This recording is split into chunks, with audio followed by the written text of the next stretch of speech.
And that's the part that we regret later on in life because you're like, if I didn't take that person's advice, then I would be doing exactly what I want.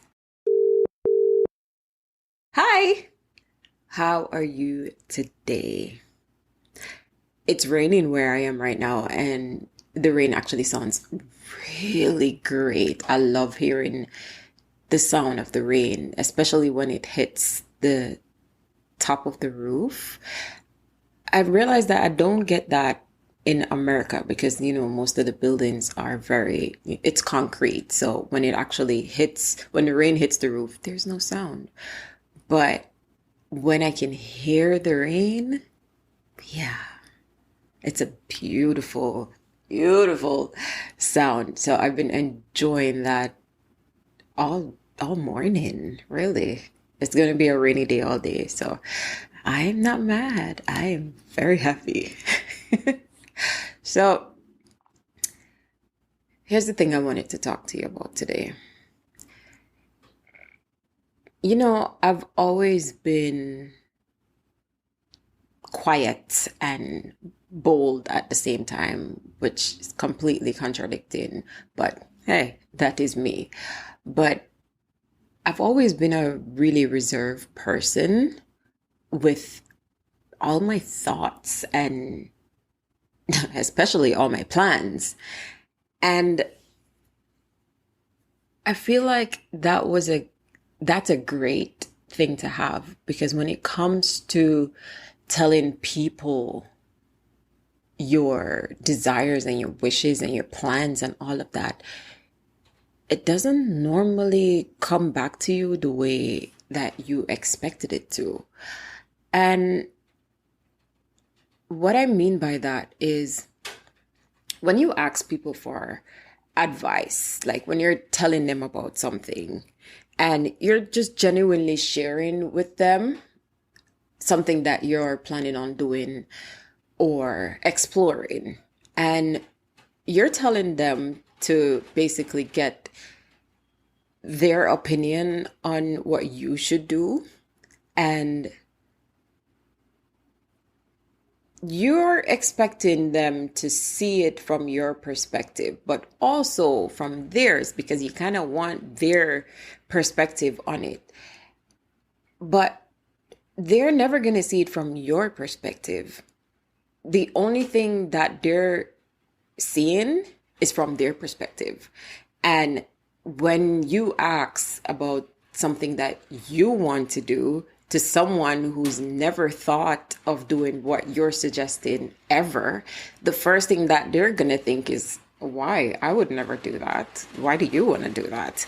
So that comes off to you as, I don't think that's a good idea. And you're thinking, oh, maybe they're evaluating me and trying to explain why it's not a good idea. But most of the times they just see themselves and they're thinking, I wouldn't do that. So why would you want to do that? And then they justify that answer and be like, that just doesn't seem like you. You would be more interested in something that they like better. And a lot of us actually take that feedback and then change our minds. And that's the part that we regret later on in life because you're like, if I didn't take that person's advice, then I would be doing exactly what I want. And that's the thing. It's not good to share all of your plans with other people. They're never going to see it the way that you want them to see it. They're never going to understand it from your perspective. And honestly, the only person's validation that you need is yourself. Screw what everybody else think. The only person that can validate you is yourself. And I know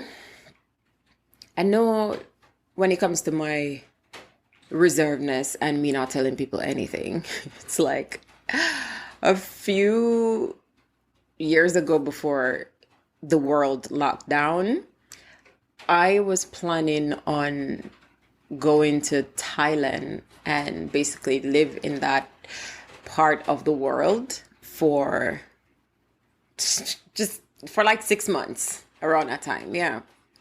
And I remember calling my dad and we were on the phone, just, regular talking and whatever. And I was like, okay, maybe I'll mention it because I am infamous for not saying what I'm doing when I'm doing it. You'll only know after it's done and you don't have any say in it. So I've I got the nudge to basically tell him about that because I'm like, it's gonna be for a few months and maybe I don't plan on coming back. So I probably should tell him. And I told him, and he was like, oh, well, that's cool. Well, you have my blessings. And I'm like, I have your what? And he's like, you have my blessings. He's like, I know you don't need it, but you have my blessings. And I'm like, yeah, I don't need it. Like, you're lucky you're not hearing about this while I'm there. And that's the type of person that I am. But yes, I've realized, after doing like solo trips to Mexico when no one knows that I'm there or anything. Well, like one or two people, but they don't know where I'm staying and they don't know anything about what I'm doing. I watched this movie where this guy, I forgot the name of it, but there's this guy who went, what is it, Grand Canyon. He went on a climb and fell through some rocks and got stuck. And he was stuck for a lot of days. And it was all horrible. He had to one of his limb was broken or something. It was really horrible. And he's like, someone's gonna send someone for me. And then he's like, well, no, I didn't tell anyone where I was going, and I didn't tell anyone what I was doing. So no one's gonna miss me, and no one is going to think that anything is wrong because I don't talk to anybody for a few days. And that sounds a lot like me. And I thought about it and I'm like, he's right. He's right.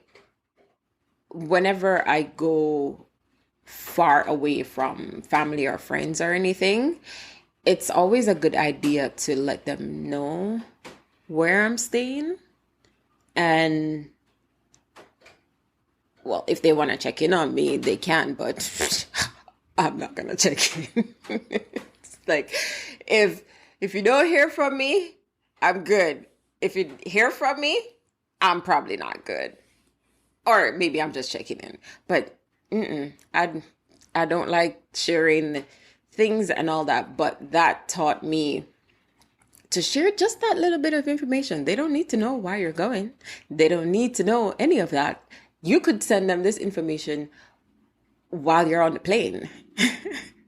And I think about a lot of people who don't know how to keep things to themselves, and they require so much outside input because they've learned not to listen to their own voice.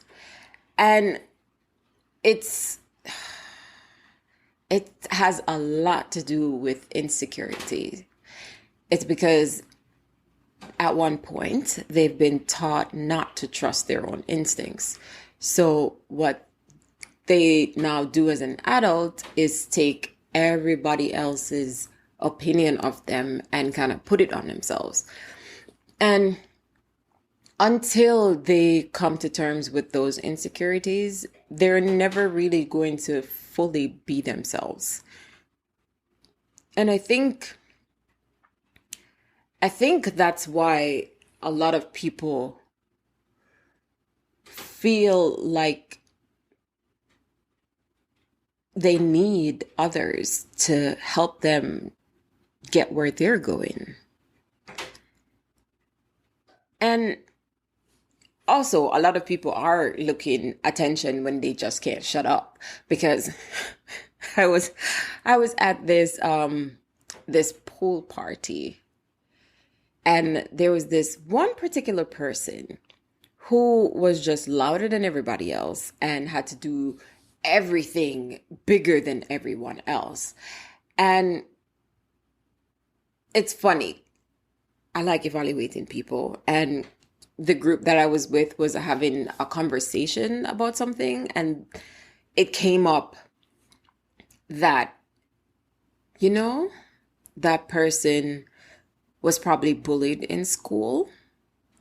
And now that they're older, they think, hey, I want all the attention that I never got when I was growing up because I had to hide myself. So I'm going to be big and bold and basically boisterous until everyone gives me their attention.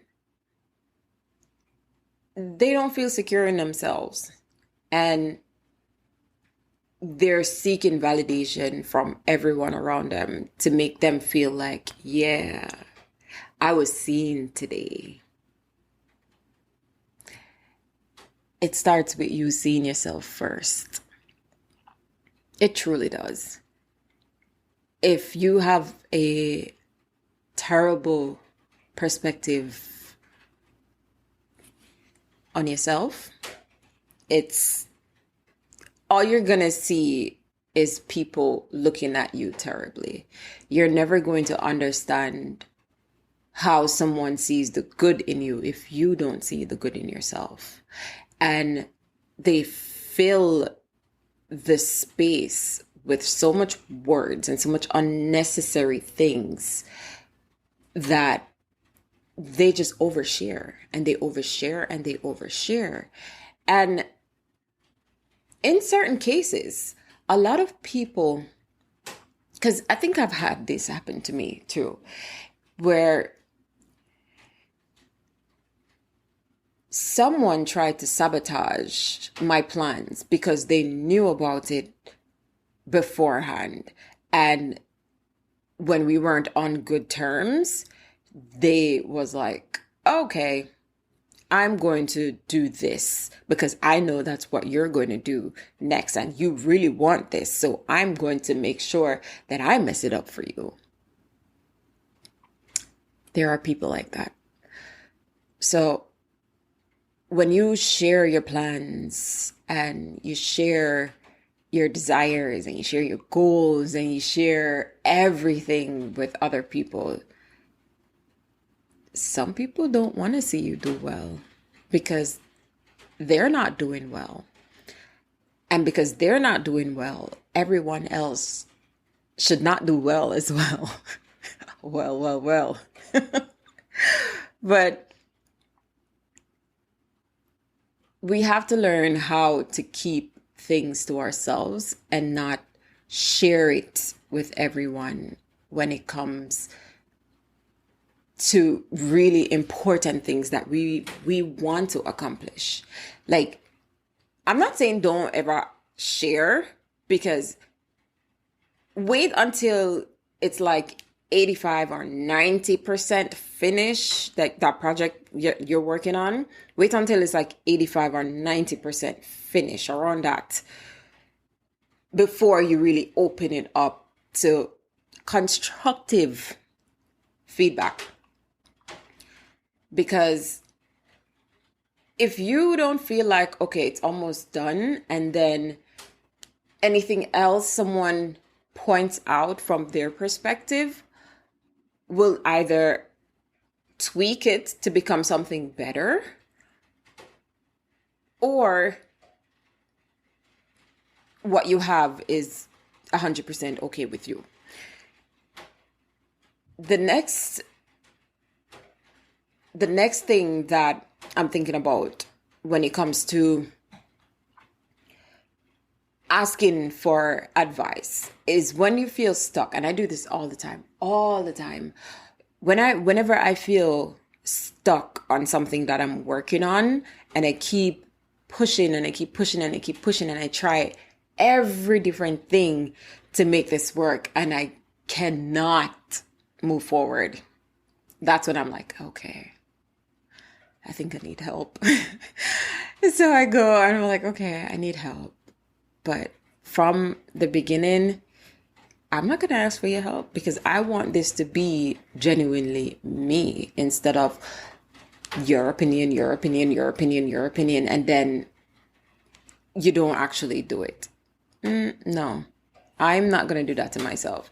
If I have an idea, I'm going to make it into something that I want first.